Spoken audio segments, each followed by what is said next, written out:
What's up, Lashinistas? Welcome to the show. This is the LivBay podcast, where we talk about the ever-growing eyelash business. If this is your first time listening to the show, welcome. This podcast is dedicated to helping you grow as a lash artist and or lash business owner. So whether you work for yourself or someone else, this podcast is for you.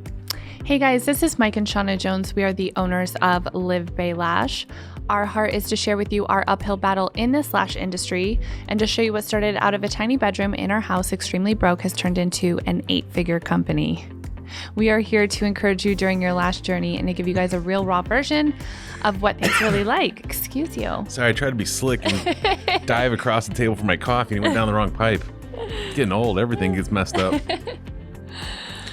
Today's episode, we're going to be talking about dirty eyelash horror stories.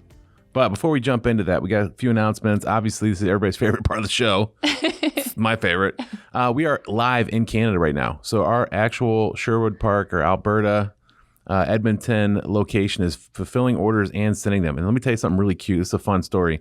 So the other night, a lady had an order. She was like 20 miles away from the facility. And they actually got in the car and took the package to her, even threw in an extra goodie just to earn the business up there. So they're definitely going the extra mile up there. We're really excited about Canada.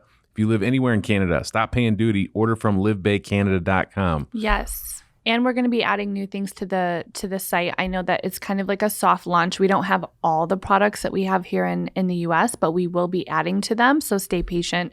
We still have, the most amazing, hottest products up in Canada. So Yeah. We have some VR classes coming up March 2nd and 3rd. Shauna and I will be at that class. Yes, we're very excited to meet you. We have some upcoming in-person classes coming up. And stay tuned because we're still giving away a ton of free classes. Every month we're going to be announcing a new winner for a free class as well. So San Diego makeup date, we're still waiting for confirmation from the city. Atlanta is going to be January 18th. Nashville, January 25th. Denver, February 1st. That one is also a makeup. Las Vegas, February 8th. Hawaii, February 15th. Chicago, March 1st. You can go to LivBay classes and check all the upcoming dates. There's many more than that as well. I'm trying to talk my wife into going to Hawaii. I don't know if it'll happen unless we can drive there. And unfortunately, when I looked on a map, it doesn't look like that's possible. No. But I really want to go. I've never been to Hawaii, and it sounds awesome. Yeah. I don't know about I might that club one. her over the head and give her a roofie, and then just she'll wake up in one of those little places in Maui. In a hut. Yeah. I was going to say, too, we have to In a hut. That's what they do in Hawaii. They spearfish.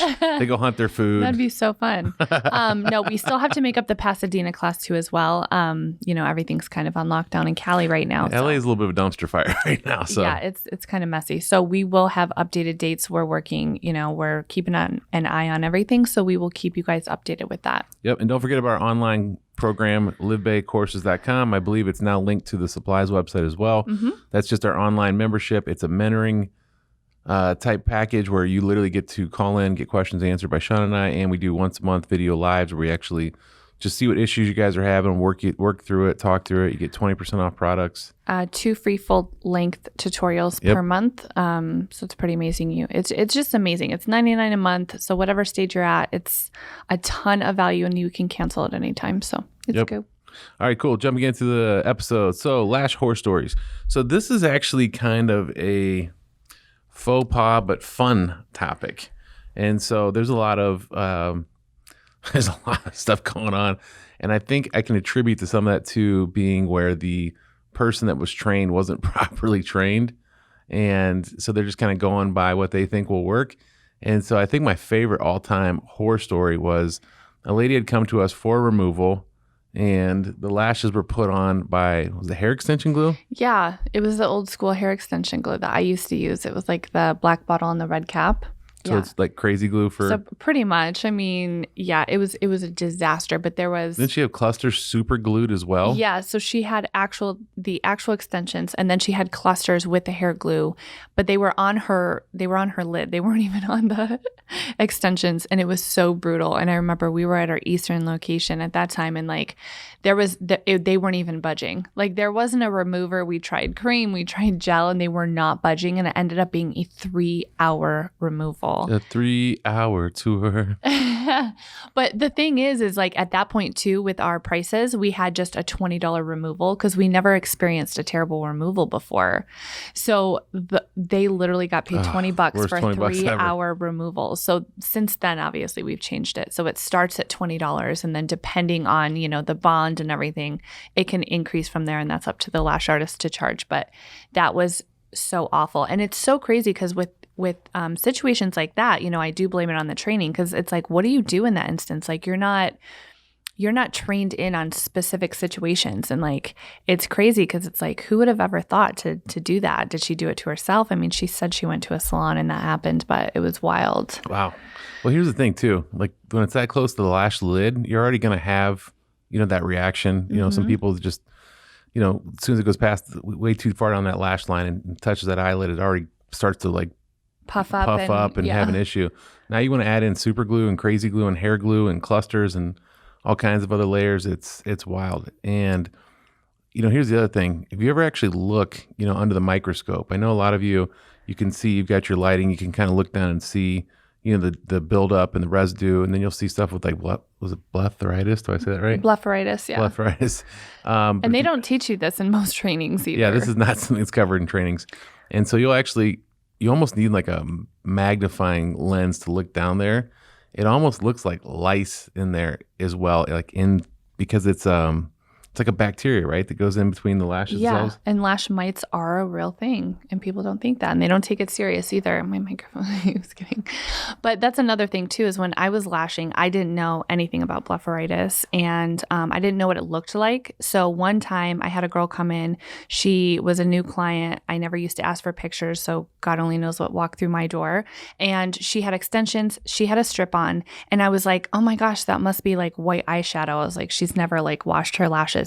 And I will have a picture for this too, because it was the most disgusting thing. But I had no idea what blepharitis was. And I was like, it was just her eyeshadow. It was just messy. I'll give her a lash bath, whatever. So, but then I was like, oh my gosh, this is a strip. And as I'm unpeeling all these layers, come to find out she did have blepharitis, but I thought it was white eyeshadow. So here I'm trying with the brush, and I'm trying to like brush this off. And it was like, it literally was blepharitis the whole entire time. It was the most disgusting thing. But I mean, these are things that trainings do not teach you. So it's super aggravating. And you got to tiptoe too. Like when you tell your client what's going on, like if you actually get them under, the light, and you can see that there's just gunk and cake build up. And you don't want to make them feel bad. Yeah, you don't want to be like, damn, girl. What'd you doing, girl? Yeah, you sloppy. You needed to clean these dirty lashes. You shower? Yeah. You can't say stuff like that, and make them feel uncomfortable, because they won't come back. And yeah, but plus, like, they could have gone to someone who never explained to them, like, hey, you got to wash your lashes daily. And we still see this as a salon all the time. And you just have to keep in mind, like, you are a beauty professional. It's your job to keep, everyone feeling amazing and beautiful. So educate, but don't criticize. Those are two different things. You never want to make someone in your chair feel uncomfortable, because I can guarantee you they'll never come back. Here's the thing, you guys, this is nothing new, but when you educate your clients, when you say, hey, look, this is what's going on and here's why, and when you educate them but not put them down, like she was saying, don't hurt their feelings with it. Number one, it shows that you care. You know what I mean? You're trying to like show them what's really wrong, why maybe the lashes aren't holding up, or why they're having reactions, maybe why their eyelids are swelling. And when you go that extra mile, number one, it shows like you care.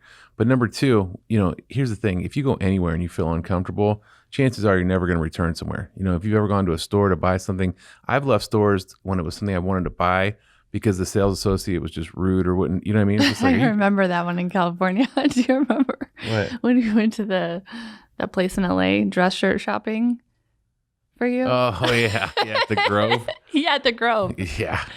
I was like. Yeah, we went to the Grove in LA, and all the dudes were 120 pounds. We're like, do you have a big and models. tall section? Yeah, I'm like, is there a big and tall section? Hey, 2X size. They were like, I felt like Land of the Giants. Like, hey, fatty, want some fat-free water?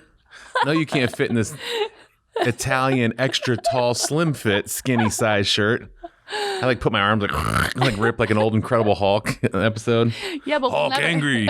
We'll never go back there just because of the way, like, especially their tone with it. It's oh like, yeah, okay. they're like, sorry, we're not. Sorry, you're not gonna fit in this one. Yeah. Sorry. Yeah. I'm just like, I want to be hip and cool. I want to be LA. But people remember that. Like, people remember the way you make them feel. I do remember that. Thank you for bringing up that painful memory. Sorry, I thought and I it was went and funny. had a pizza afterwards. It was pretty depressed. We did see Quavo from Migos. Oh my gosh, I didn't even know who it was, and my husband literally followed him into Nike and asked to take a picture, and I was so embarrassed. I was like, "Who is that? I have no idea." And then I found Quavo Honcho. Yeah, I was like, "Oh my gosh," he was so excited. He was starstruck. I was getting ready to hump his leg like a dog. He's like, "All right, stop." My Disney ears on, my fanny pack and camera. You were so excited.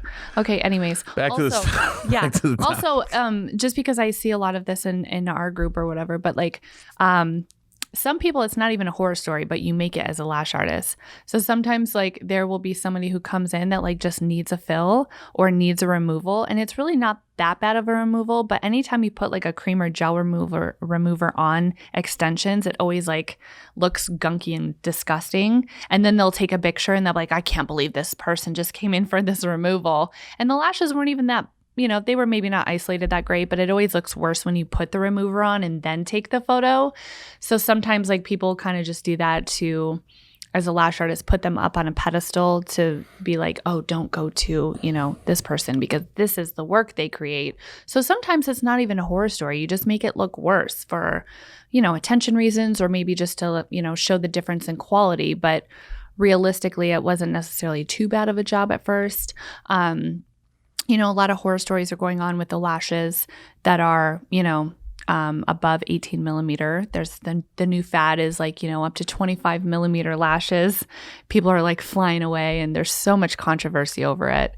And so we're going to be doing a YouTube video and we're going to be putting 20 millimeters on one of our receptionists. And we're just going to keep an eye on her for like a month or two to kind of show like, does it really do damage? What, because old school rule is don't go over 3 millimeters per the natural lash. So we're going to be doing something cool like that. But I just think that this industry really needs to grow and learn and kind of stop judging. It's unreal. It's so unreal. That's another episode. But I was just gonna say, we've talked about this before, but we've had clients come in too and this is not quite on the lash itself, but we've had clients come in with lice. Yeah. And so this is a really tricky one because here's the thing. We're in the COVID era right now. So you already got enough to worry about with their mask on, your mask on, you're up in each other's face and hoping to God they don't have COVID and hasn't somehow seep out. But, we've had clients before come in with lice. We've had clients come in with spiders in their hair. We've had some pretty wild stuff. And so here's the thing. I think if you're ever in that situation where you see somebody sitting there and you look down, you can see lice in their head. I think the appropriate thing to do is just kind of calmly get them out of the room because lice is pretty hardcore. When they spread, it can jump from station to station. Yeah. It can contract it pretty easily. Yeah, when we had it at our salon, which this has actually happened a lot, believe it or not, because we're open from now 7 to 10 p.m. So we see a lot of clients. So we've had lice a lot. And I would say that, we had to throw stuff out of the room. At that time we had pillows and blankets. Pillows, yeah. Now due to COVID, we don't, but we had to disinfect literally everything. But it's important for you as a lash artist. Like you don't want to get that because then, I've never had lice before, but I can imagine like what it takes to get rid of lice, but you don't want to give it to everybody else. And thank God we have individual rooms. But tell me about the spider lady. Yeah, we had a lady come in and she had like spiders in her hair. And at that time we were at our old Fort Apache location and we did supply blankets. So I don't know how the artist didn't see the spiders in her hair, but noticed a spider on the blanket and was like, oh my gosh, our blanket's dirty, and was thinking all these things. And then kind of put 2 and 2 together when the artist saw like 4 spiders coming out of her hair. And it was like these little like weird looking spiders. Our lash artist was like a straight up G. Recluse. Yeah. Tarantula. And then I don't know why like the lash artist was a G and like didn't even like say anything until after the service. I was like, are you freaking kidding me? But the thing, like when it comes to lice, because you never know how that person contracted the lice. I like what I always say to this day is I tell the lash artists, just be like, hey, do you go to like a blow up bar? Hopefully not Sassy. Hey, do you go to next door? Our blow up bar. Yeah. Look at the Sassy Boutique. Yeah. Shit. I'll be back. I got to go regroup. Yeah. Hey, do you go to that dry bar? That meme with Ben Affleck where he's smoking a cigarette. Yeah. No, but like, hey, I don't know if you go to like dry bars or like, blow dry bars or whatever, but what I can tell is it looks like you may have lice, so I'm going to have to stop the service. I'm going to have to like, have you get checked out by a doctor, get it taken care of, and then I can come back and like I'll take care of your service or whatever. But kind of blame it on that because you don't know people's situation. You don't want to make them feel uncomfortable. Like if you had no idea you had lice and someone told you, it's pretty startling. So there's it's kind of like being the fat guy at the skinny clothing store. Yeah. It's just a code of conduct, and I think it's more like a common sense issue when you have these people sit, in your chair, and it really is going to show like your professional side of things. But also it's very hard to tiptoe and make it seem like you still have to make them feel comfortable in an uncomfortable situation. So I think that even, having like a policy written down or something in your head, that you're always going to be prepared for these situations because you have no idea what can walk in your room. Yeah. Well, that was fun. It was fun. I hope you guys listen. I hope you guys don't have to deal with this. At some point in time, you're going to. It's inevitable. Or something different that's worse. Maybe we'll do a COVID horror story one of these days. Oh, gosh, I hope not. Yeah. Well, that'll be after everybody's vaccinated and dead. after everybody's vaccinated and COVID goes away. We'll have one of those. We'll look back and laugh. I hope so. There's that saying that says whatever doesn't kill you makes you stronger. Yeah. I think it should be whatever doesn't kill you just leaves you even more fucked up. Leaves you way more mentally fucked up. All right, that's all we got for you today. As always, if you haven't done so yet, please subscribe to the YouTube channel, subscribe to our podcast, join our Facebook group, the Lash TEA. We have been going through and refining it. If you find yourself kicked out, it's because you were a bully or probably saying something you shouldn't have done. And we try to make it a support group. It's not in there. If you're looking for drama, go watch The Housewives of Orange County. Yeah. If you want actual support and help in this business, join the Lash T. Until then, we'll see you in the next episode. Thank you. Thank you.